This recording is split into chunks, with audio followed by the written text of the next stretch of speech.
শেষ নিঃশ্বাস পর্যন্ত উনি দেশে থেকেছেন। এটা একটা বড় বিষয় ছিল আসলে, মানে একটা অনুকরণীয় বিষয় যে যা কিছু হোক সবার আগে বাংলাদেশ। সবকিছু মিলিয়ে যদি বলতেন বেগম জিয়াকে হারানোর যে আবার হাত চলে আসে তো পিটিয়ে তো বিপদ হয়েছে। জি, এটার আসলে এক কথায় উত্তর তো হয় না আসলে। তার যে বর্ণাঢ্য রাজনৈতিক জীবন এবং জীবনের শেষ দিনগুলো যে মর্মান্তিকভাবে অতিবাহিত উনি করেছেন, তো সেই কারণে আসলে পুরো জাতি, মানে শুধুমাত্র আমরা নই, পুরো জাতি আসলে শোকাহত।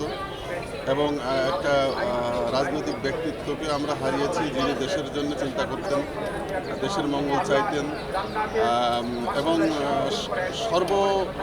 শেষ নিঃশ্বাস পর্যন্ত উনি দেশে থেকেছেন। এটা একটা বড় বিষয় ছিল আসলে, মানে একটা অনুকরণীয় বিষয় যে যা কিছু হোক সবার আগে বাংলাদেশ।